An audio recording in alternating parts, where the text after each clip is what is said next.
everybody, welcome to our November Manga Club virtual program. Today we are going to be making traditional Japanese paper dolls like these. So let's get started. So in your kits, you will find 2 pieces of origami paper that are the same, and you'll find a half sheet that is in a complementing color. You will also find a piece of crepe paper, and then 2 little things for your doll's neck and head. You'll also have a piece of cardstock so that if you want to put your doll on the cardstock to make a card or a bookmark when you're done, you can do that. You will also need a pair of scissors and some glue sticks. So the first thing we're going to do is take one of our full pieces of paper, and we're going to fold the top edge down and decide which way you want it to be facing if your paper is one that the direction matters. So you're going to fold down a little bit. This isn't exact, maybe about ½ an inch or so. You can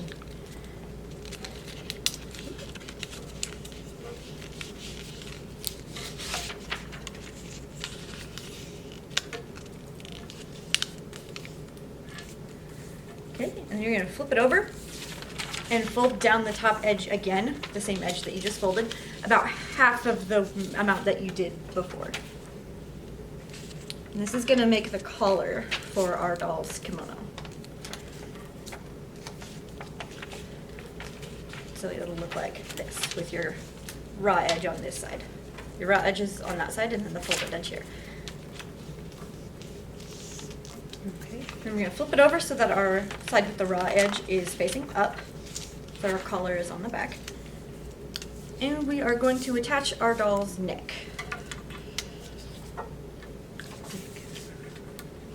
With our glue stick, and we're gonna put this a little bit off center, about like that, because we're gonna be cutting some off of the edge. My neck. Ooh. She fell.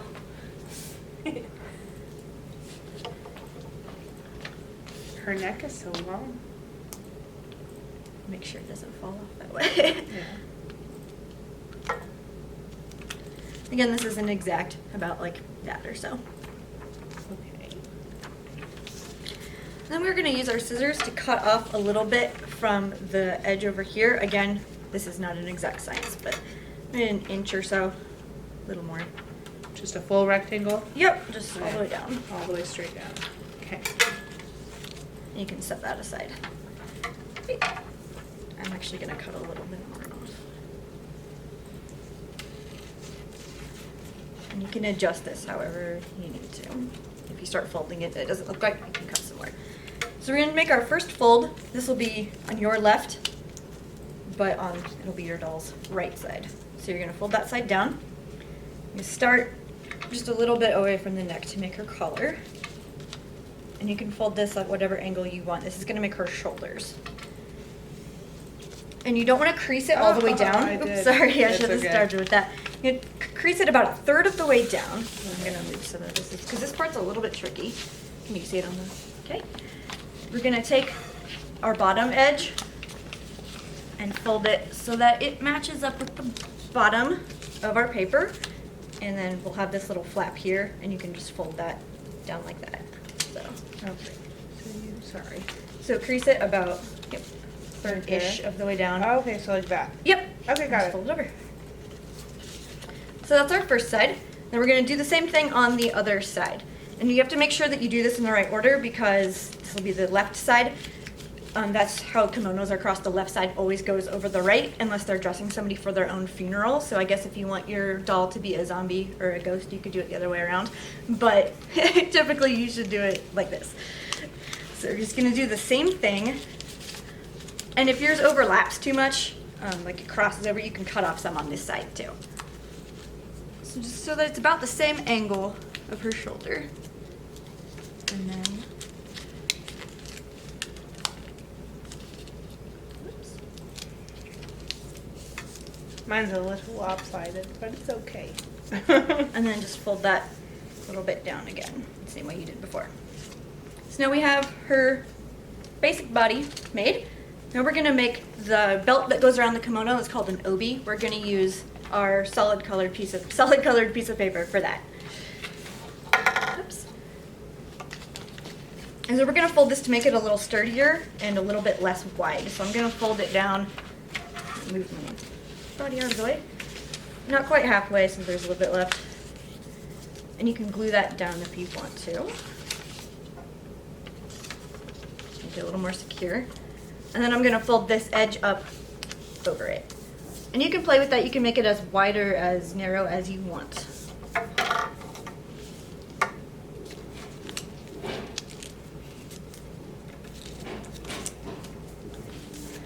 Okay, just like that. And now we're going to attach it to our doll here.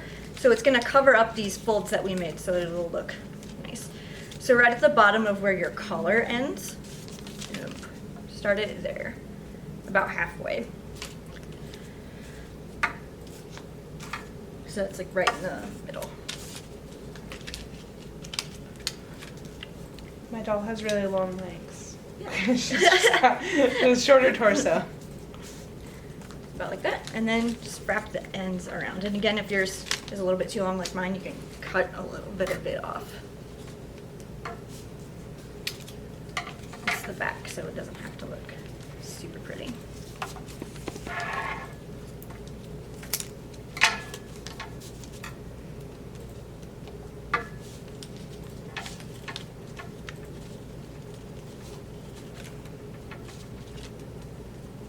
Okay, so now we have our basic body with our kimono robe and our obi done. So now she needs a head.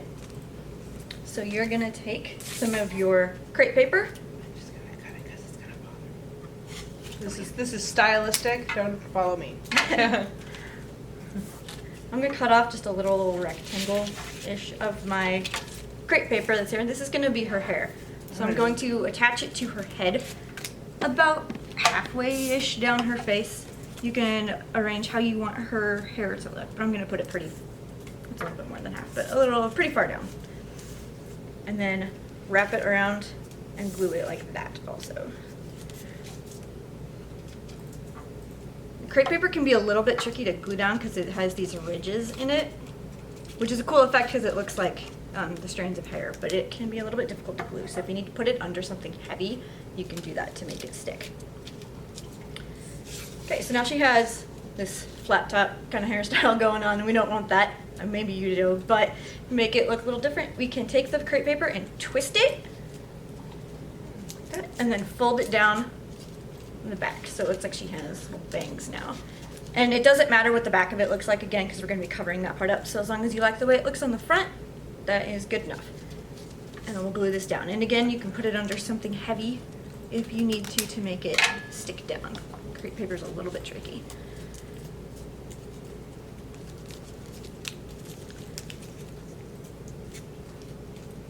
I did not twist hard enough. But it's okay. She's got bangs now.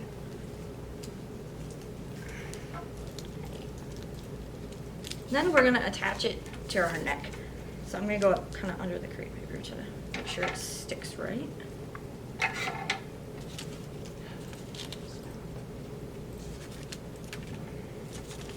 And attach it like that. That. And again, the back doesn't matter because we're covering it up, so as long as it looks decent on the front and the way you want it, then that is fine. Mine's a little bit off, but I kind of like it, so. Okay, so now we just need to add the rest of our doll's hair, so we're going to use the rest of our crepe paper for that.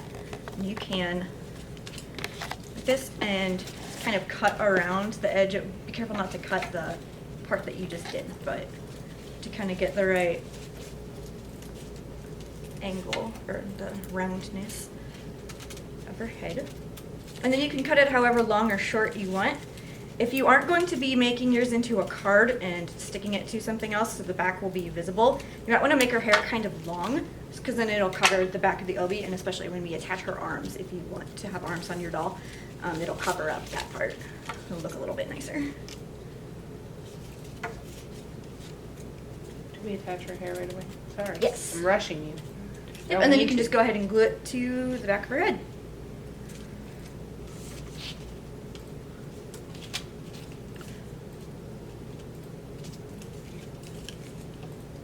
Excuse me.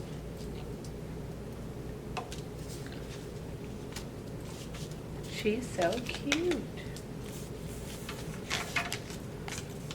It's a very even Okay, so you can stop here if you want. A lot of traditional paper dolls don't have arms, and if you want to use yours as a bookmark, then you can stop there, or if you just like the way it looks. But I'm going to show you how to do the arms if that's something that you want to add to your doll. So you're going to take your other square of paper that matches your kimono robe, and you're going to fold it into quarters. I accidentally ripped mine, but it'll work. Into quarters, you said? Yes. Fold in half, and then in half again this way. Oh.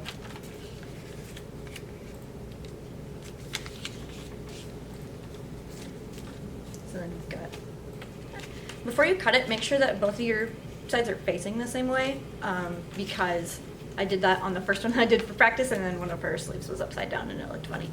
So then you're gonna cut it in half. And then put them back on top of each other, again, facing the same way. We're gonna cut our shape. I'm gonna cut kind of an L shape, and I can show you on this one that I did for practice. That is kind of what the shape we're going for is, with long sleeves. Do you cut it from the folded side? Yeah, the folded side will be the top. The top, okay. You can face them differently if you want to, but it depends.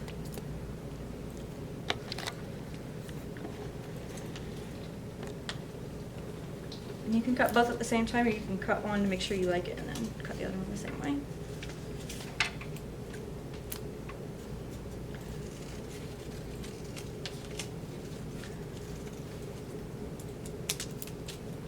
So, kind of an L shape. And then we're gonna round this corner for her sleeve.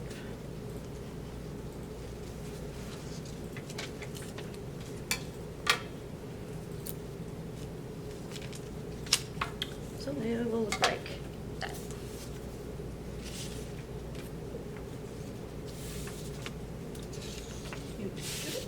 Okay, so we're gonna attach them to her back.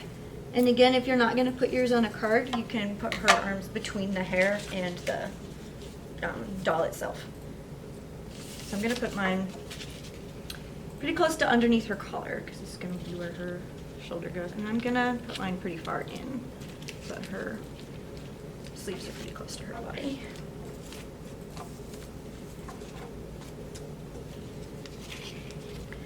And you can do them at different angles. You can do them at the same angle. You can play around with them. You can even fold them so that it looks like her arms are crossed in front of her. You can really play around with how you want to do that. Okay, so now she has sleeves. And if you want to, you can play around with different ways to do the sleeves. That's one of the easier ways, but you can see on this one I made her sleeves so it looks like she has her arms down to her side, and I was going to use this one as a bookmark. So if that's what you wanted to do, if you wanted to do the bookmark one that does have sleeves, you can cut them like that.